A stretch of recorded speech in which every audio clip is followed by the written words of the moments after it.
পর্যাপ্ত সময় থাকে না, কারণ তার এইসব গুছানোর আগেই পরীক্ষা শেষ।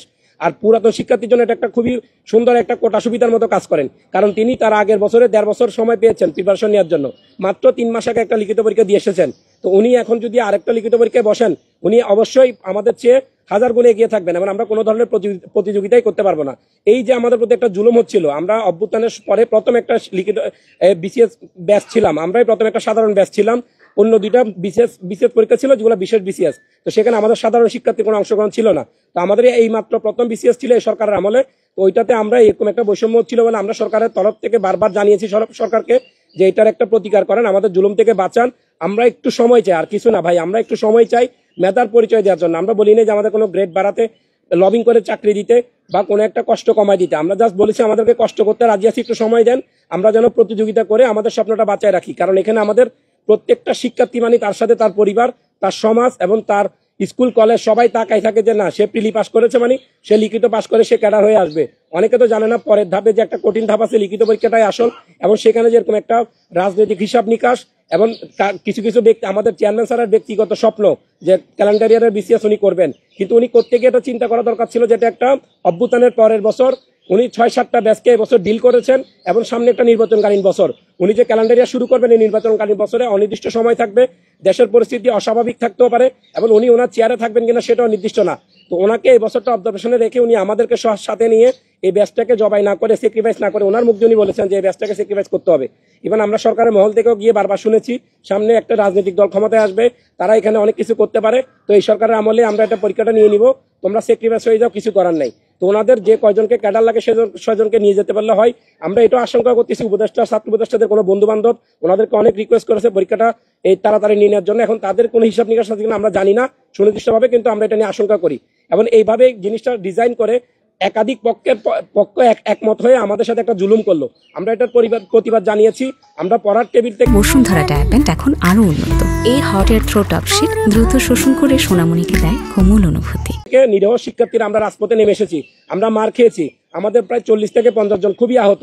কালকে এক ভাইয়ের অবস্থায় তার মাথায় 10টা সেলাই আছে এবং এই যে অসুস্থ যে ছেলেটা তার পুরা শরীর লাঠির বাড়ি আছে, এখন সে তার মাথা ফাটা, তার মাথায় 10টা সেলাই, আগামীকাল সকালে পরীক্ষা, সে পরীক্ষা কিভাবে দিতে যাবে? আর এই পরীক্ষা তার পক্ষে দেওয়া কি সম্ভব? 10 দিন ধরে পরীক্ষা হবে।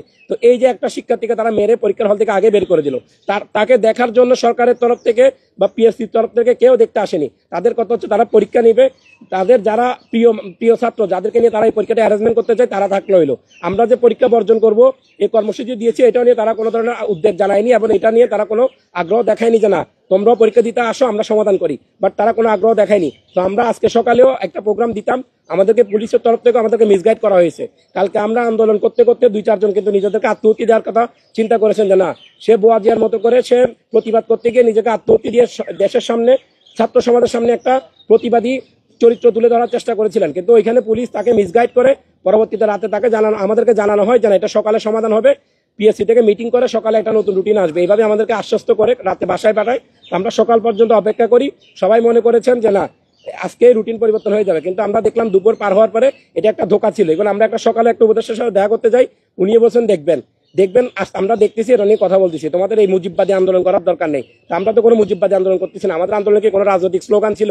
আমরা একটা জুলুমের শিকার হচ্ছি, সে জুলুম থেকে বাঁচার জন্য আমরা সর্বাত্মক চেষ্টা করেছি, না দেশবাসীর কাছে সাহায্য চেয়েছি, আকুতি মিনতি করেছি, আমরা চোখের জল ফেলেছি, আমরা আকুতি মিনতি করে কান্না করেছি না আমাদেরকে এখান থেকে বাঁচান, আমরাও পরীক্ষা দিতে চাই, এই পরীক্ষাটা যেন ন্যায্য হয় এবং সবাই আমরা নতুন পুরাতন সবাই যেন প্রতিযোগিতা করে মেধার পরিচয় দিয়ে পরীক্ষাটা আমরা দিয়ে আসতে পারি। কিন্তু আমাদেরকে সে সুযোগটা দেওয়া হয় নাই। আমাদের চেয়ারম্যান স্যারের একটা রোডম্যাপ আছেন, ওনার রোডম্যাপ উনি নিবে নেই, ওনার ছেলে তো আমেরিকায় পড়েন, উনি নিজেও কখনো বিসিএস দেন নাই, ওনার কাছে মনে হয় যে না পড়ে সব করা যায়। আমরা স্কুল কলেজে যা পড়াশোনা করেছি ওগুলাই বিসিএস, তো বিসিএস যদি এতই সহজ হতো তাহলে তো মানুষ কখনো 6 মাস বা 4 মাস সময়ের জন্য রাস্তায় এইভাবে নিজের মৃত্যু হাতে নিয়ে রাস্তায় আসতো না।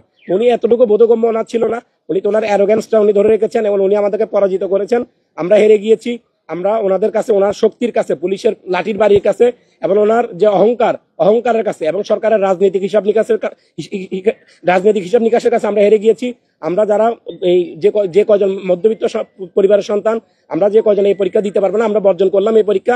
যদি ভবিষ্যতে কোনো সরকার এসে এটা কোনো স্টেপ নিতে পারে আমরা তখনও আন্দোলন করব। এই পরীক্ষা আমরা বর্জন করলাম, আমাদের সাথে অসংখ্য শিক্ষার্থী বর্জন করবে এবং আপনারা খবর নিয়ে দেখবেন যে এই পরীক্ষায় ইতিহাসের সবচেয়ে কম শিক্ষার্থী শেষ পর্যন্ত এই পরীক্ষা কন্টিনিউ করবে।